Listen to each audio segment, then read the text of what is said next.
An empty throne. From the Tales from the Twilight, Final Fantasy XIV side stories.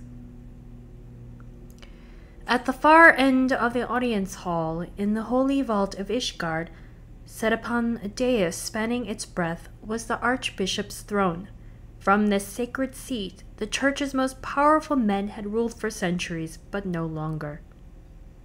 The throne lay empty, a relic of the time before the war's end and the Republic's birth. Where once power was hoarded, it was now shared. Where once the privileged conspired in secret, the people's chosen now debated in earnest. Count Artoirel Fortemps was one such representative, and on this day, like many others before it, he sat in attendance as a member of the House of Lords. If there are no further comments, I move that we end the session with a vote, Aymeric declared, his voice echoing across the gray flagstones of the chamber. Once yours is cast, you are free to take your leave. My apologies for keeping you all until such a late hour, my lords. I know full well you have great demands upon your time. Says the man with the greatest demands upon his, Artoirel thought wryly. Between scrambling hither and yon on official business and presiding over house sessions, he knew that his friend had precious little time for himself. At the Lord Speaker's words, the members rose to their feet and began making their way to the ballot box in that predetermined order. Many were still fumbling their way through the unfamiliar business of Republican governance.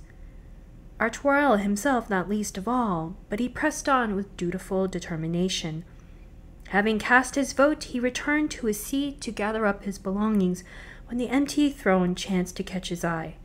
As he beheld it, his vision blurred as the memory of a day 17 years ago came flooding back, a day from what now felt like another life.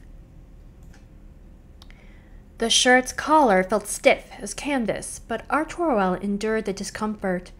The occasion called for the finest finery, and the outfit his manservant had assisted him into made his dinner garb appear uncouth in comparison. It was not every day, after all, that Ishgard saw a changing of its ordained ruler. Wishing to be part of the historic occasion of Archbishop Thordan VII's coronation, highborn and lowborn alike had gathered before the vault, the mass of citizenry extending as far as the Hopland.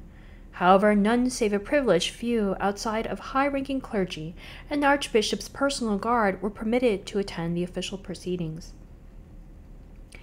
In his capacity as a scion of House Fortemps, Artoirel stood beside his father in the audience hall, endeavoring to look as dignified as his 13 summers would allow.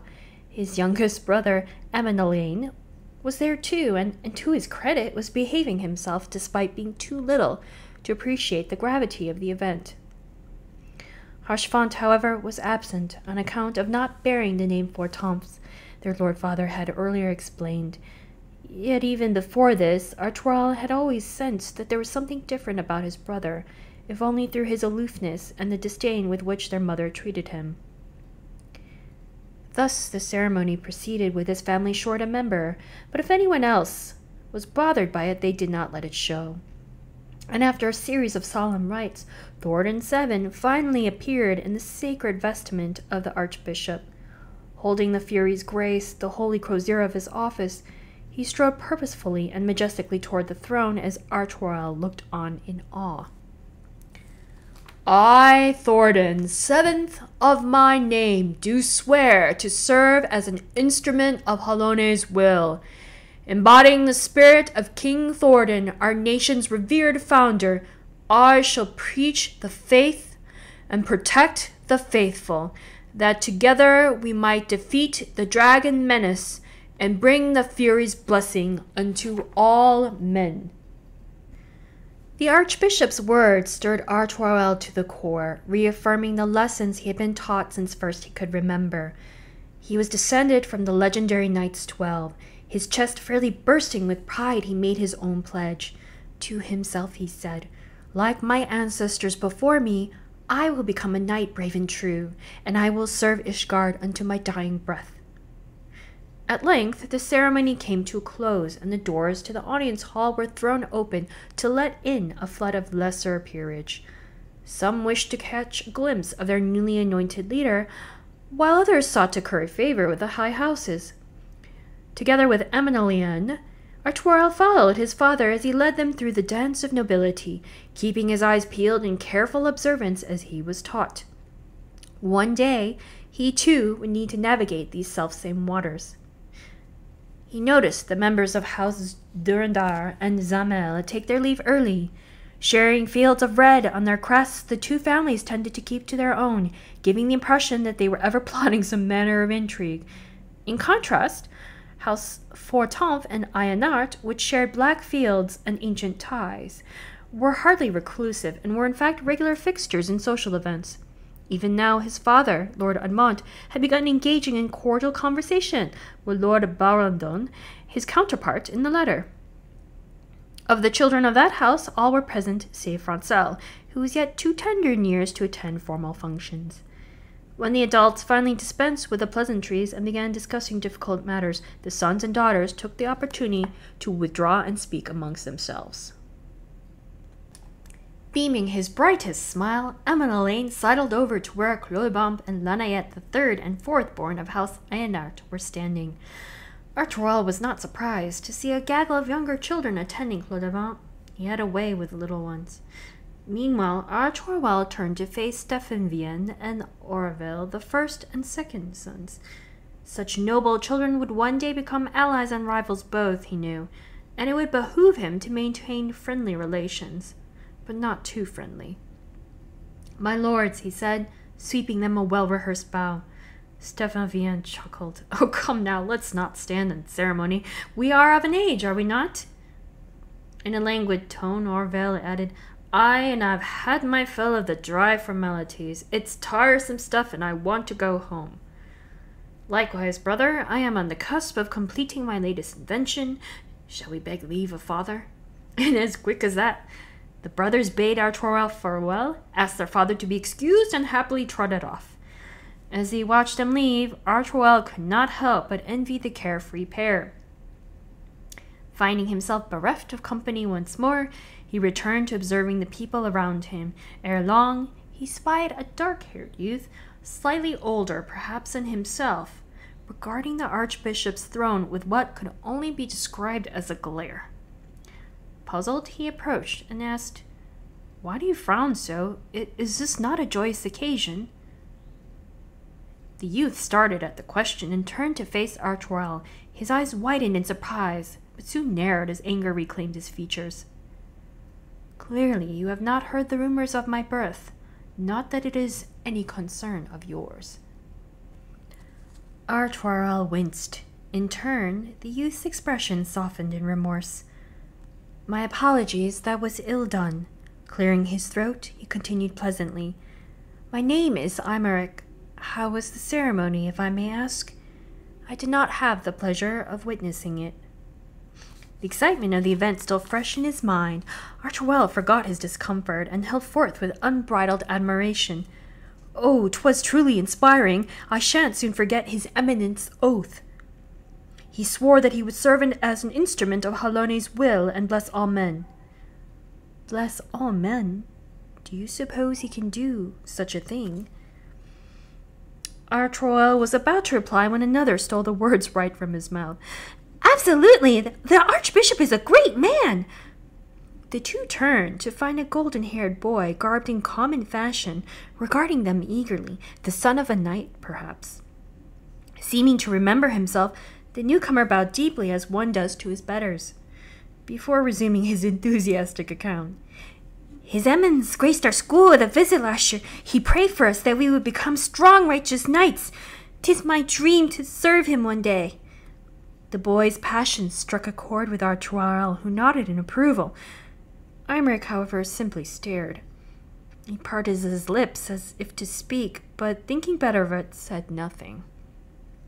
Nary a moment later, a knight emerged from the throng and barked, "Aye, there's Valwarden's lad." Placing a firm hand on their golden-haired counterpart's shoulder, he continued, "Come, your father's been looking for you." Drawing himself up to his full height, the boy swept them another bow and departed with the knight. "I too must be on my way," said Aymeric. "By your leave, Lord Artoirel." By the time he had gathered his wits enough to wonder when he had given his name, his companion had already disappeared. Like himself, Aymeric too must have been taught to be observant, he concluded.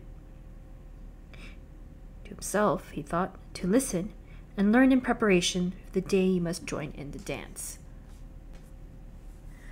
"Lord Artoirel, are you well?" A familiar voice plucked him from his reverie. He turned to see Aymeric standing a few steps away. Glancing about the chamber, he realized that it was empty save for him and his friend. And to himself he thought, "How far you have come since that day." After that meeting, Artoirel had discovered that Aymeric de Borel, the adopted son of a viscount, was rumored to be the illegitimate issue of Archbishop Thordan himself.